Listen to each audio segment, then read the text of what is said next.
గడిచిన ఆదివారం నుండి ఈ ఆదివారం వరకు ఆయన మహాకృప చేత మనలను, మన కుటుంబములను, సంఘములను కాచి కాపాడినందుకు దేవునికి హృదయపూర్వక వందనములు తెలియజేస్తున్నాను. యూట్యూబ్ ద్వారా ఈ ఆదివారం దేవుని వాక్యం వినుటకు దేవుడు మనకు అనుగ్రహించిన ఆయన కృపను బట్టి ప్రభుని స్తుతిస్తూ దేవుని సన్నిధిలో దైవ కృపా ప్రార్థన పరిచర్లో ఉన్న విశ్వాసులకు, అభిమానులకు, ప్రియులైన వారందరికీ ప్రభువైన యేసుక్రీస్తు నామమున హృదయపూర్వక వందనములు. ప్రార్థన చేసుకుని దేవుని వాక్యాన్ని ధ్యానించుకున్నాం. మహాపరిశుద్ధుడైన తండ్రి, మహోన్నతుడా, కృపగలిగిన దేవా, శివాధిపతిని యేసుని పరిశుద్ధమైన నామమునకై వందనాలు, స్తోత్రాలు, స్తుతులు చెల్లించుకుంటున్నాం. నాయన ప్రపంచంలో ఉన్నటువంటి భయంకర పరిస్థితులను బట్టి నాయన మందిరంలో ఆరాధన చేసుకునే అవకాశం లేక ఇదిగో యూట్యూబ్ ద్వారా దేవుని వాక్యం వివరించుకొచ్చునగా తండ్రి మీరే మాట్లాడి మహిమ పొందమని అడుగుతున్నాను. దేవా, మా సంఘములను మీరు దర్శించండి ప్రభువా, ప్రతి ఒక్క కుటుంబాన్ని దర్శించండి తండ్రి, నీకు స్తోత్రాలు. ఆయా ప్రతి ఒక్కరిని బలపరచండి బాబు, నీకు వందనాలు చెల్లించుకుంటున్నాను. మహోన్నతుడా, నీ రెక్కల నీడను మాకు ఆశ్రయం కలుగు చేయమని అడుగుతున్నాను తండ్రి, నీకు వందనాలు, స్తోత్రాలు ప్రభువా. అలాగే ఈ యొక్క వాక్య పరిచర్య ప్రభా నా తండ్రి, ఆయన మరి ప్రభా నా తండ్రి యూట్యూబ్ ద్వారా వచ్చిన ప్రతి ఒక్క బిడ్డలను కూడా మీరు దీవించి బలపరిచి రక్షించండి. నీ సన్ని తోడుగా ఉంచమని కొన్ని నిమిషాలు నాతో మాతో మాట్లాడి మీరు మహిమ పొందుకోమని ప్రార్థన చేస్తున్నాం అడుగుతున్నాను తండ్రి, ఆమేన్. యోహాను సువార్త 21వ అధ్యాయం మొదటి నుండి కొన్ని వచనాలు చదువుకున్నాం. వాటి తరువాత యేసు తిబిరియా సముద్ర తీరమున శిష్యులకు మరలా తను ప్రత్యక్షపరచుకొనెను. యేసుక్రీస్తు ప్రభువారు పునరుత్థానుడై లేచిన తర్వాత శిష్యులకు తను తాను ప్రత్యక్షపరచుకున్నటువంటి సందర్భాలు దేవుని వాక్యంలో మనం చూస్తున్నాం. ఈ తిబిరియా సముద్ర తీరమున 3వసారి తను తాను ప్రభు శిష్యులకు ప్రత్యక్షపరచుకుంటున్నారు. ఈ ప్రత్యక్షపరచుకుంటున్నటువంటి విధానం తెలియజేస్తున్నాడు ఇక్కడ. శిష్యులకు మరలా తను ప్రత్యక్షపరచుకును.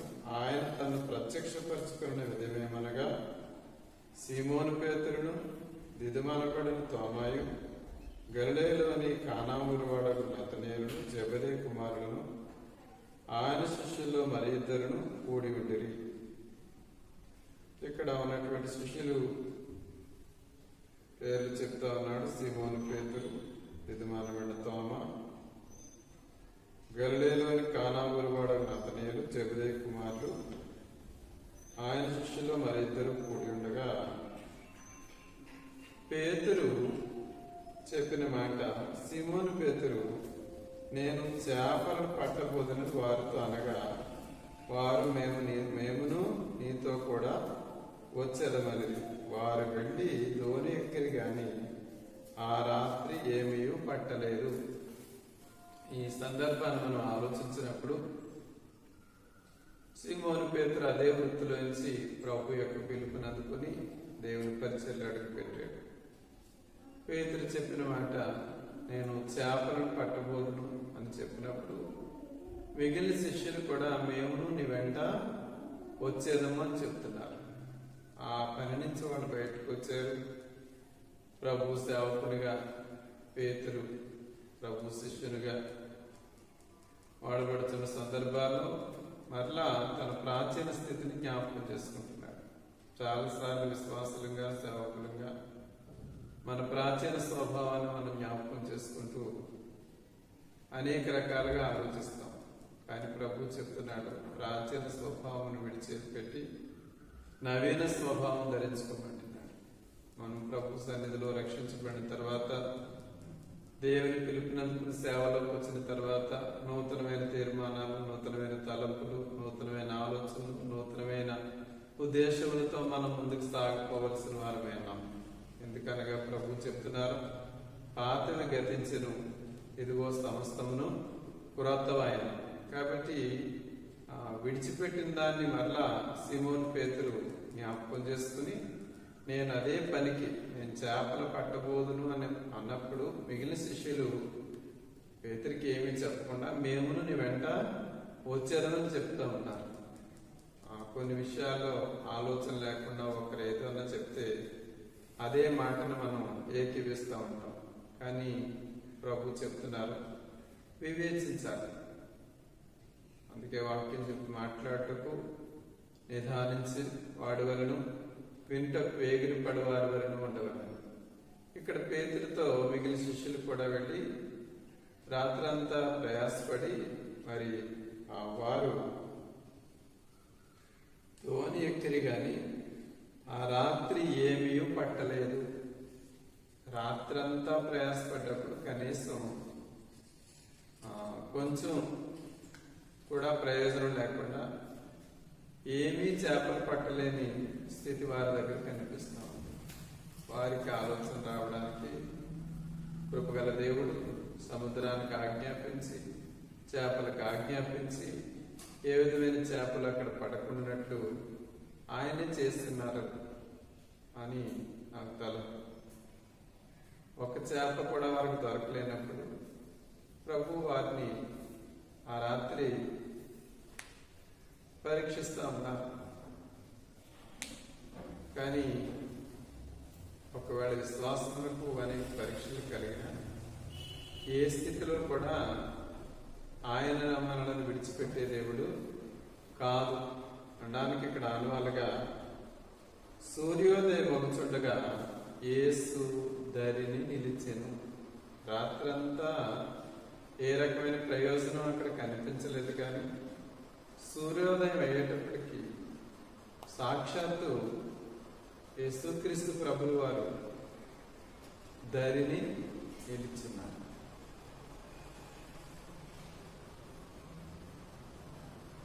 అయితే ఆయన యేసు అని శిష్యులు గుర్తుపట్టలేదు. వీళ్ళకి అర్థం అవ్వట్లేదు. కానీ ప్రభుగానే తను ప్రత్యక్షపరచుకుంటున్నారు. యేసు పిల్లలారా, భోజనమునకు మీ వద్ద ఏమైనా ఉన్నదా అని వారిని అడగగా లేదని వారు ఆయనతో చెప్పారు. అప్పుడు ఆయన దోణి కుడి ప్రక్కన వలవేయడి, మీకు దొరుకునని చెప్పాను. కనుక వారు అలాగూ చేయగా చేపలు విస్తారముగా పడినందున వలలాగలేకపోయి. ఇక్కడ సందర్భాన్ని మనం ఆలోచించినప్పుడు యేసు ప్రభు వారి ధరిని నిలిచిన తర్వాత కూడా శిష్యులు గుర్తించలేని పరిస్థితిలో ఉండగా ప్రభు వారిని పిలుస్తున్నారు, పిల్లలారా భోజనమునకు మీ వద్ద ఏమైనా కలదా అని అడిగినప్పుడు, ఉన్నదా అని అడిగినప్పుడు లేదని చెప్పి వారు ఆయనతో లేదని చెప్పి అప్పుడు ఆయన దోణి కుడి ప్రక్కన వలవేయడు. ప్రభు చెప్తున్న మాట, దోణి కుడి ప్రక్కన వలవేయడు, అప్పుడు మీకు దొరుకునని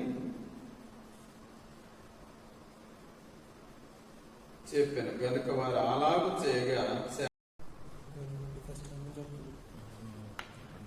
అద్భుతం చూడాలనుకున్నప్పుడు ఎప్పుడు ఆ కార్యం జరిగిందంటే వారు దేవుని మాట చొప్పున చేసినప్పుడు.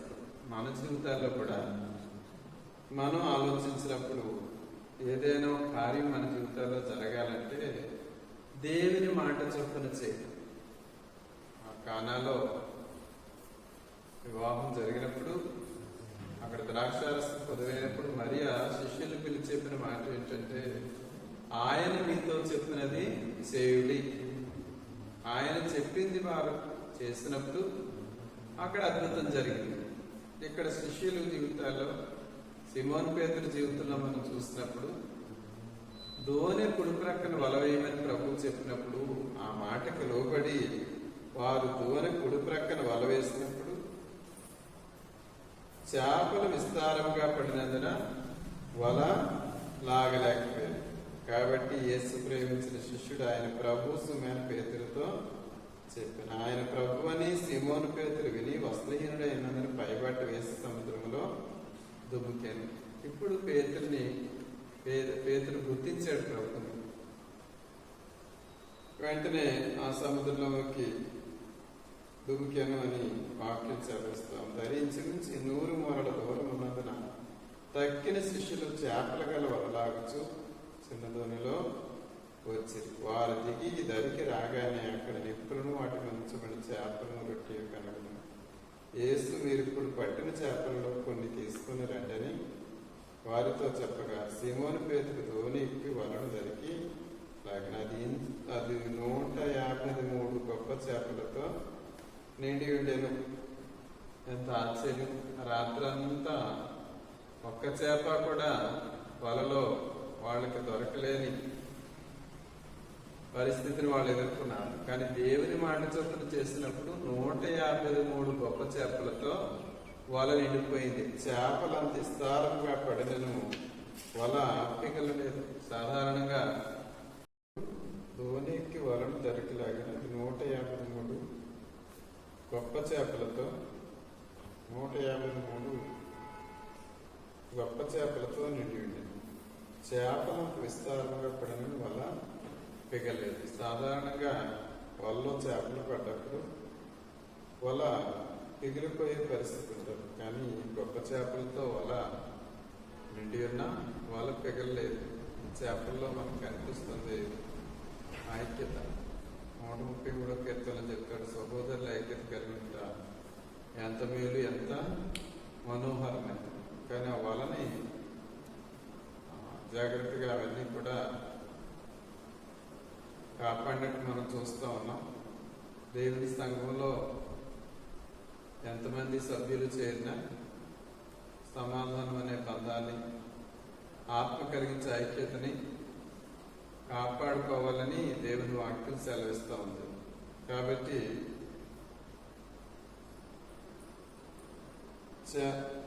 భోజనం చేస్తూ రండి, భోజనం చేయడానికి వారుతారు. ఆయన ప్రభువుని వారికి తెలిసినందున నీవెవడవని శిష్యుల్లో ఎవడనో ఆయన అడిగితే చెప్పడు.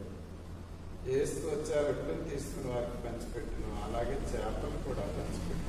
ఏసు మృతుల్లో వేసిన తర్వాత శిష్యులకు ప్రత్యక్షమైంది. ఇది 3వసారి తను తాను ప్రత్యక్షపరచుకుంటూ కొన్ని రుజువులు కనుపరుస్తూ కొన్ని అద్భుతాలు వారికి చూపిస్తూ ప్రభు చూపినటువంటి ఆయన ప్రత్యక్షతని మనం గుర్తిస్తూ ఉన్నాం. మన జీవితాల్లో కూడా ఎన్నోసార్లు ప్రభు తను తాను ప్రత్యక్షపరచుకుంటున్నారు. అనేక కార్యాలు మన జీవితాల్లో చూపిస్తూ ఎన్నో విధములుగా దేవుడు మనల్ని దర్శిస్తూ వాగ్దానములతో అనేక రకాలుగా మనం బలపరుస్తూ ఉన్నారు. కాబట్టి దేవుని సన్నిధిలో మనం ఒకసారి పరీక్షించుకున్నాం. వాళ్ళ జీవితంలో అద్భుతం జరగడానికి కారణం వారు అలాగూ చేయగా విస్తారమైన చేపలు పట్టారు. ఎలాగూ చేయగానే మనం ఆలోచిస్తే ఆయన చెప్పిన మాట చొప్పున చేసింది. కాబట్టి ఈ సమయంలో ఎంతవరకు మనం దేవుని మాట వినగలుగుతున్నాం, అంతవరకు విని ఉన్నాం అని మనం ఆలోచించుకుంటే అనేక పర్యాయాలు మన జీవితంలో ఒక అద్భుతం జరగకుండా ఉండడానికి కారణం ఏంటంటే దేవుని మాట వినకపోవడమే. కాబట్టి ఈ సమయంలో మనం తీర్మానించుకుందాం, దేవుని మాట విని దేవుని మాట చొప్పున చేయడానికి మనం దేవునికి అప్పగించుకుందాం. ఆ తర్వాత భోజనం చేసిన తర్వాత 15 వచనం నుంచి మనం చూస్తే, వారు భోజనం చేసిన తర్వాత యేసు సీమోను పేతురును చూచి, యోహాను కుమారుడు అయిన సీమోను, వీరికంటే నీవు నన్ను ఎక్కువగా ప్రేమిస్తున్నావా అని అడగగా, అతడు అవును ప్రభువా, నేను నిన్ను ప్రేమిస్తున్నానని నీవెరుగుదువని ఆయనతో చెప్పాను. వీరికంటే నువ్వు నన్ను ఎక్కువగా ప్రేమిస్తున్నావా అని ప్రభు అడుగుతున్నారు. ఈ లోకంలో ఎన్నో కలిగి ఉన్నాం. అన్నిటికంటే ఎక్కువగా మనం ప్రేమించవలసింది మొట్టమొదటిగా దేవుని. మత్తయి సువార్తలో ప్రభు చెప్తారు, మొదటగా నా నీతిని నా రాజ్యమును వెతుకుడి, అప్పుడు అవన్నీ మీకు అనుగ్రహింపండి. కాబట్టి చాలాసార్లు మన జీవితాల్లో ప్రభుకి ఇచ్చే స్థానాన్ని వేటుకో ఇచ్చి ప్రభు ఇచ్చే ఆశీర్వాదాన్ని మనం పొందలేకపోతాం.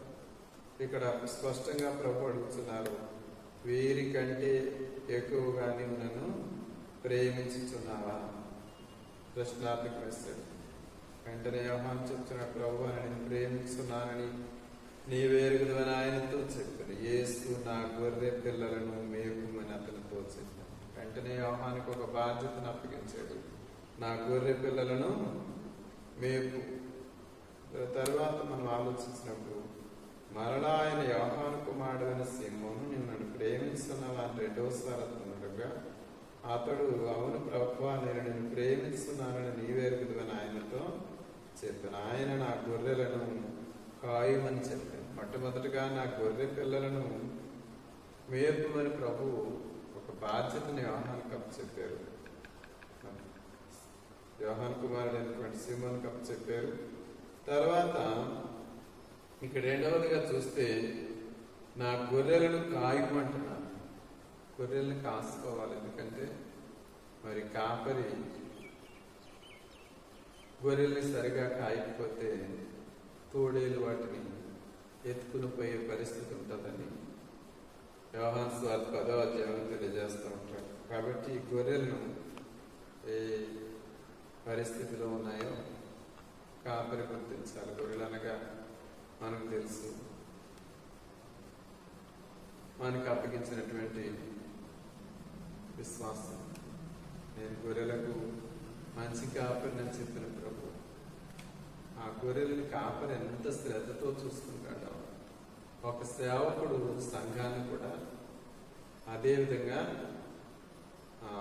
విశ్వాసం పట్ల బాధ్యత కలిగి శ్రద్ధ కలిగి ఒక చోట చెప్తాడు ఆయన, పాలించి వాటిని ఆయన మెల్లగా నడుపునని చెప్పేసి ఆ గొర్రెలకు ఎలాంటి ఇబ్బంది లేకుండా కాపరి ఎలా చూస్తున్నాడు అదేవిధంగా మరి పచ్చిక గల చోట్లకు వాటిని తోలుకుని వెళ్ళి వాటికి సమృద్ధి అయిన ఆహారం పెట్టి వాటికి సమృద్ధిగా నీటిని పెట్టినట్లుగా కాపరి సంఘాన్ని మరి ప్రత్యేకతగా కాయవల్లని వాక్యం మనకు తెలియజేస్తాం. మూడవసారి ఆయన యోహాను కుమారుడైన సీమోను నన్ను ప్రేమిస్తున్నావని అతను అడిగాను.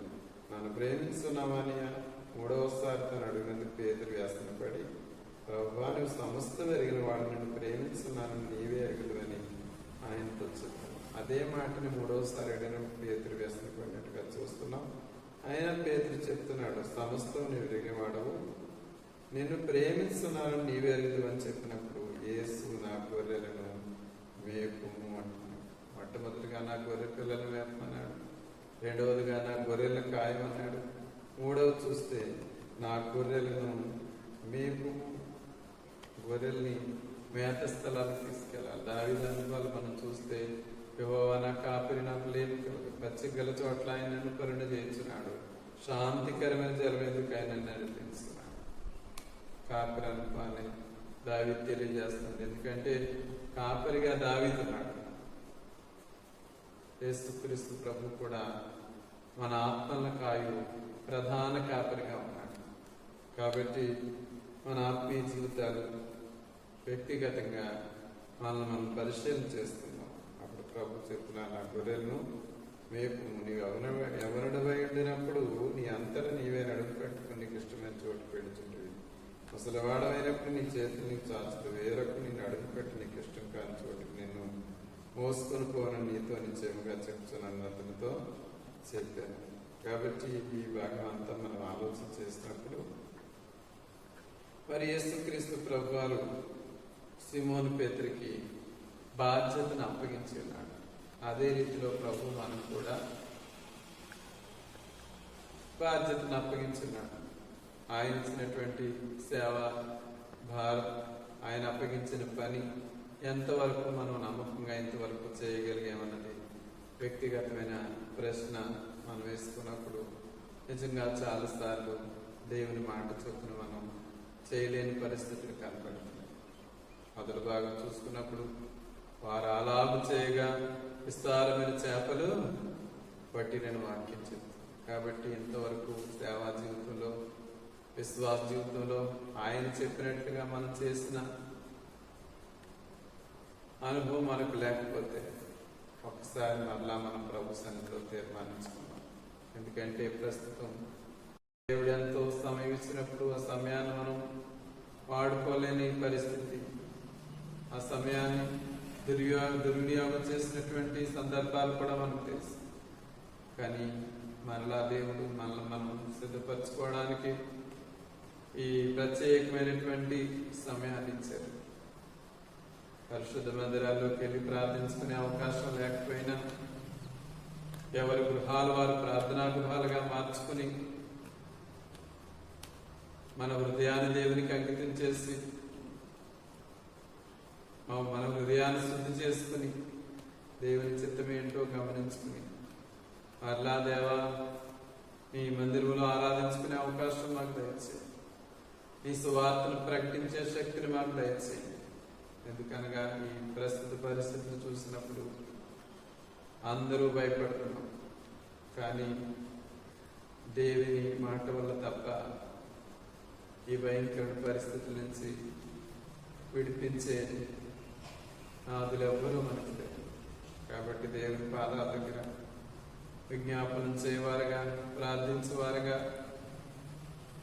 వీరికంటే నీవు నన్ను ఎక్కువగా ప్రేమించున్నావు. ఇంతవరకు అన్ని విషయాలకి మనం ఎక్కువ స్థానం, ఎక్కువ ప్రేమ. కానీ దేవుని విషయాలకు వచ్చేటప్పటికి అలవాటుగా, ఆచారంగా చేసినటువంటి సందర్భాలు మనకు గుర్తొస్తాయి. ఇంతవరకు ఏ విధంగా చేసిన సమయాలు వదులుకొని ఇక నుంచి ఏం జరుగుతుందో తెలియని పరిస్థితిలో ఎన్నో విధానాలు మనం చూస్తున్నాం కనుక దేవా నీకంటే నేను దేన్ని ఎక్కువగా ప్రేమించాను. నీవే నా సర్వస్వం. ఆయన ప్రథమ స్థానం మన జీవితాల్లో ప్రభుకి 3 సార్లు ప్రభు అడుగుతున్నారు, వీరికంటే నీవు నన్ను ఎక్కువగా ప్రేమించున్నావా?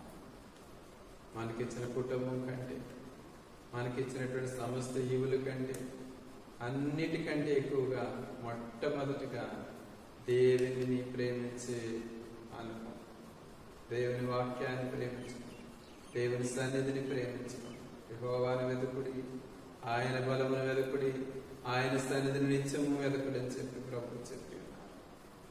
ఈ ప్రస్తుత దినాల్లో కనీసం సన్నిధిలోకి వెళ్ళి సన్నిధిలో ప్రార్థన చేసుకునే అవకాశాలు కూడా లేని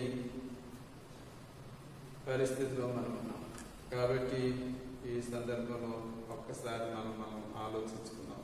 మన గృహాల్లోని దేవుని వెతకచ్చు, దేవుని బలాన్ని వెతకచ్చు, దేవుని సన్నిధిని వెతకచ్చు, దేవుని మాట చొప్పున చేస్తానని తీర్మానం తీసుకుంటూ దేవుడు మనకి ఏ బాధ్యత అయితే అప్పగించారో ఆ బాధ్యతని, ఆ పనిని నమ్మకంగా దేవుని సన్నిధిలో చేయడానికి తీర్మానించుకున్నాం. మోషే నా ఇల్లంతటిలో నమ్మకమైన వాడని ప్రభు చెప్తున్నాడు. ఆ మోషేని దేవుడు పిలిచి ఏర్పరచుకున్నప్పుడు లక్షల మందిని నడిపించే శక్తి దేవుడు మోషే కనిపించాడు. ఇంతవరకు దేవుడు ఎన్నో కుటుంబాలు, ఎన్నో ఆత్మలు ఆయన సన్నిధికి నడిపించే భాగ్యాన్ని మనకి దేవుడు దయచేస్తున్నాడు. ఈ ప్రశాంతమైనటువంటి సమయాన్ని దేవుని సన్నిధిలో మరింత మనం దేవునికి ఇచ్చే సమయాన్ని పెంచుకుంటూ ఇంకా మిగిలినటువంటి ఆత్మల కొరకు దేవుని సన్నిధిలో ప్రార్థిద్దాం. 10వ అధ్యాయం యోహాను సువార్తలో ప్రభు చెప్తారు, ఎదురు కానీ వేరే గొర్రెలు నాకు కలవు, వాటిని కూడా తోలుకుని రావాలని. అప్పుడు మనలో ఒకటి అవుతుంది. కాబట్టి ఇంకెవరైతే మన కుటుంబాల్లో, మన యొక్క గ్రామాల్లో, మన బంధువుల్లో రక్షణ లేకుండా జీవిస్తూ ఉన్నారో అలాంటి వారి కొరకు ప్రత్యేకమైన భారం కలిగి మొట్టమొదటిగా నా గొర్రె పిల్లలను మేపుము అని చెప్పి ఉన్నాడు. రెండవసారి నా గొర్రెలను కాయమని చెప్పినాడు. మూడవసారి నా గొర్రెలను మేపుమని సింహుల పేరుతో ప్రభు చెప్తాం. కాబట్టి నిజమైనటువంటి ఆత్మ సంబంధమైనటువంటి గొర్రెలను సంపాదించే శక్తి దేవుని సన్నిధిలో మనం పొందుకున్నాం. ఎందుకంటే గొర్రె సంవత్సరానికి 2 పర్యాయాలు ఈని పిల్లలు పెడతాయి. గొర్రెలు కంటాయి, కాపరి వాటికి ఆహారం మాత్రమే పెడతాడు. కాబట్టి నిజమైనటువంటి ఆత్మలకనే ఆత్మ సంబంధమైనటువంటి గొర్రెలుగా దేవుని సన్నిధిలో ఉండడానికి ప్రభు మనకు సహాయం చేయను కాక.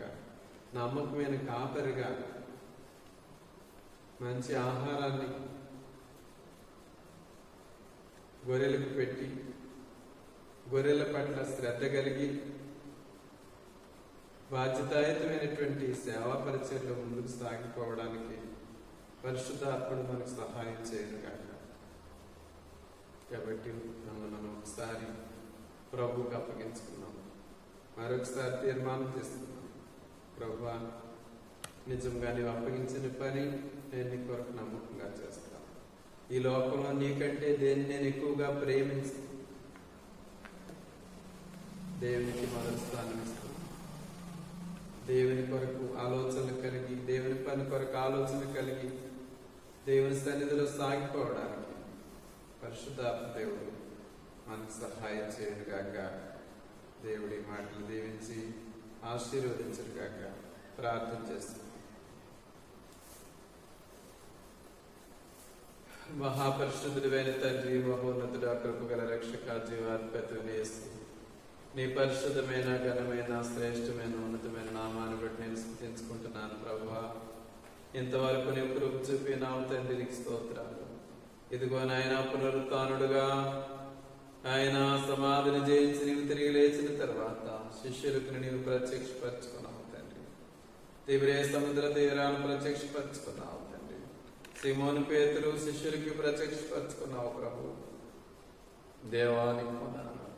వాళ్ళు రాత్రంతా ప్రయాసపడ్డా ఏమి నాయన మరి ప్రభు వారికి దొరకలేనప్పుడు, ఒక్క చేపను కూడా వాళ్ళు పట్టలేనప్పుడు సూర్యోదయం చూడగా ధర నిలబడ్డావు ప్రభు. ఎలాంటి పరిస్థితులు అయినా, మా క్లిష్ట పరిస్థితుల్లో దేవా మేము కృపయన్నప్పుడు తండ్రి, అయా ఇటు నుండి మాకు సహాయం లేదనుకున్నప్పుడు మా జీవితాల్లో మాకు దేవుడుగా తండ్రిగా నీవు ఉన్నందుకు నీకు వందనాలు చెల్లించుకుంటున్నాను. ప్రభువానికి స్తోత్రములు తండ్రి.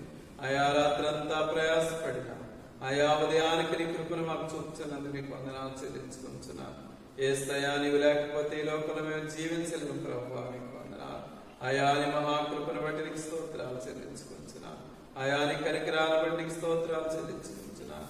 పరిశుద్ధాత్ముడా, మీరు సహాయం చేయమని అడుగుతున్నాను తండ్రి. నాయనానికి వందనాలు. గొప్ప పని మాట చొప్పున చేసినప్పుడు 153 గొప్ప చేపలతో వాళ్ళని నింపేవు తండ్రి. అంత విస్తారంగా చేపలున్న వాళ్ళ పికలేదని చెప్తున్నాం. ఆయా సంఘాలైన ఆత్మలు కలిగి ఉన్నాం ప్రభా. సంఘముల ఐక్యత, ప్రేమ, శాంతి, సమాధానం దయచే బాబునికి స్తోత్రాలు. కుటుంబాలను విడుదల దయచే బాబునికి స్తోత్రాలు. అయా నా తండ్రికి వందనాలు. కాను కుమారుడు వలసిమను వీరికంటే నువ్వు నన్ను ఎక్కువగా ప్రేమించున్నావు అని అడుగుతున్నావు ప్రభా, నీ స్తోత్రం. ఈ లోకంలో నీకంటే ఎక్కువగా మేము దేనిని ప్రేమించుకున్నా సహాయం చేయి. అయా నా తండ్రి, నిన్ను ప్రేమిస్తూ అయాని సేవను ప్రేమిస్తూ ప్రభా, నశించిపోయే ఆత్మల పట్ల భారం కలిగి జీవించడానికి సహాయం చేయి ప్రభా, నీ స్తోత్రములు తండ్రి. ఆయా మిగిలినటువంటి ఆయన పరిచర్య నమ్మకంగా చేయడానికి, నశించిపోయే ఆత్మని వైపు తిప్పడానికి సాధనాలుగా చేసుకోవాలి. స్తోత్రాలు చెల్లించుకుంటున్నాను. ఇంకెవరైతే నైనా మారు మనసు లేకుండా, రక్షణ అనుభవం లేకుండా ప్రభు ఉన్నారు, వారందరినీ కూడా నువ్వు రక్షించమని అడుగుతున్నాను ప్రభు, నీకు స్తోత్రాలు. ఈ దొడ్డివి కానీ వేరే గొర్రెలు రాకలవు, వాటిని తోడుకుని రావాలన్నప్పుడు మన ఒకటవుతుందని చెప్తున్నావు తండ్రి. అయా నా తండ్రి, మిగిలిన ఆత్మను మీరు సమకూర్చండి ప్రభా. అయా నా తండ్రి, మా ప్రాంతాలు మీరు కదిలించండి ప్రభా. అయా మా సంఘాలు మీరు ఆత్మల భారం పెట్టి బాబునికి స్తోత్రాలు చెల్లించుకుంటున్నాను. అయా నా తండ్రి, దేశంలో ఉన్నటువంటి భయంకర పరిస్థితిని మీరు దూరం చేయి బాబునికి వందనాలు. మరలా బాహాటంగా మందిరాలు ఆరాధించుకునే కృప మాకు దయచేయమని అడుగుతున్నాను. దేవా, అప్పగించిన సేవా పరిచయం చుట్టూ, సంఘముల చుట్టూ, కుటుంబముల చుట్టూ, గ్రామముల చుట్టూ, ఆయా పట్టణాల చుట్టూ నీకు కనిపించమని అడుగుతున్నాను. యావత్ ప్రపంచాన్ని మీరు రక్షించమని అడుగుతున్నాను ప్రభా, నీ స్తోత్రం చెల్లించుకుంటున్నాను. దేవానికి వందనాలు. ఎంతో బాధ్యతగా పనిచేసిన వైద్య సిబ్బంది కొరకే నీకు స్తోత్రం ప్రభా. ప్రతి నాయన నా ప్రభు వైద్యాన్ని మీరు బలపరచండి ప్రభా. నీ కాపుదల భద్రతను వారితో ఉంచండి తండ్రి. అయా నా తండ్రి ప్రభు వారి కార్మికుల చుట్టూ కృపించండి. అయా నా ప్రభునికి స్తోత్రం ఉంటుంది. ఆయా పోలీస్ సిబ్బంది చుట్టూ నీకు అంచు బాబునికి స్తోత్ర. ఆయా మా ప్రభుత్వాన్ని మీరు దీవించండి తండ్రి. ఆయా నాయకులు మీరు బలపరచండి ప్రభాని స్తోత్రం. మీ ఆలోచన చేత నడిపిస్తున్నాం, ఇంకా నడిపించుకున్నారు ప్రభావ. నా తండ్రి నీకు వందనాలు స్తోత్రాలు ప్రభావ. విద్యార్థులు దర్శించండి తండ్రి. ఈ విద్యా సంస్థలు ఎంతో ఒత్తిడి ఎదుర్కొనిచుండగా వారికి కావలసిన జ్ఞానం దయచేయమడుచున్నాను. ఇది వ్యవసాయ పనులు చేయవారి జ్ఞాపకం చేసుకో ప్రభావ. వాతావరణం అనుకూలపరచండి ప్రభా. ఎవరి పంట వారి చేతికి ఇప్పించు బాబునికి స్తోత్రాలు. ఎంతో కష్టపడిన ఆయన పండించినటువంటి పంట ప్రభా. నా తండ్రి, నా ప్రభు నీకు వందనాలు తండ్రి. ప్రయోజనకరంగా దీవించమని అడుగుతున్నాను. దేవా తిరిగి నాయన మరి ఎవరి పనులు వారు చేసుకోవడానికి నీవే మార్గాలు సరళం చేయబాబు. నీకు వందనాలు. మందిరాలు ఆరాధన చేసుకునే అవకాశం ఆగిపోయింది బాబు. ఆయా నిశ్చితమైతే త్వరలో మళ్ళా ప్రభు ఆరాధించుకునే అవకాశాలు కలిగించి ఆయా ఇంటి చూస్తున్నా భయంకరమైనటువంటి పరిస్థితులు ఆయా నా తండ్రి మేము చూస్తున్నాం. ఆయా మా చెవులతో వింటున్నాం బాబు. నీకు వందనాలు. ఆయా మేమేమీ చేయలేము తండ్రి. ఆయన నీ పాదాల దగ్గరికి పోజాడడానికి ప్రార్థించడానికి సహాయం చేయి ప్రభు. నీకు వందనాలు. యూట్యూబ్ ద్వారా వాక్యం ప్రతి ఒక్కరిని పేరు పేరు దర్శించండి. ఆత్మీయంగా బలపరచు ప్రభు. నీ మాట చొప్పున చేయడానికి సహాయం చేయి ప్రభు. నీ స్తోత్రములు. నీవిచ్చే ప్రతి ఆశీర్వాదం పొందుకునే కృప దయచేయి ప్రభు. అయ్యా ఈ లోకంలో అన్నిటికంటే ముఖ్యంగా ప్రథమంగా మిమ్మల్ని ప్రేమించే మనస్సు మాకు దయచేయి ప్రభు. నా తండ్రి నీకు వందనాలు ప్రభు. నీవు చెప్పిన ప్రతి పని నమ్మకంగా చేయడానికి సహాయం చేయి ప్రభు. మోషే నైజతలో నమ్మకమైన వాడిని చెప్పి బాబు. నీకు వందనాలు. అటు నమ్మకంతో నాకు మాకు అనుకరింపచేసి నీ మహిమ కొరకు వాడుకోమని ఘనత మహిమ ప్రభావం మీకు ఆరోపిస్తూ మమ్మల్ని కృపాస్తాలకు అప్పగించుకుంటూ ప్రార్థన చేస్తున్నాం తండ్రి. ఆమేన్. యేసు రక్తమే చేయి ప్రభు. యేసు రక్తమే చేయి ప్రభు. యేసు రక్తములకు సంపద అపవాది కింద కరంత నామకు మహిమ కలుగాక. ఆమేన్. పరమతండ్రి దేవుని నుండి కుమారుడైన యేసుక్రీస్తు నుండి పరిశుద్ధాత్మ నుండి కృపయాన్యం సహవాసం సమాధానం మనకును ఆయన ప్రేమిస్తున్న పరిశుద్ధులందరికీ సదా తోడు నడిపించును గాక. దేవుడు దీవించు.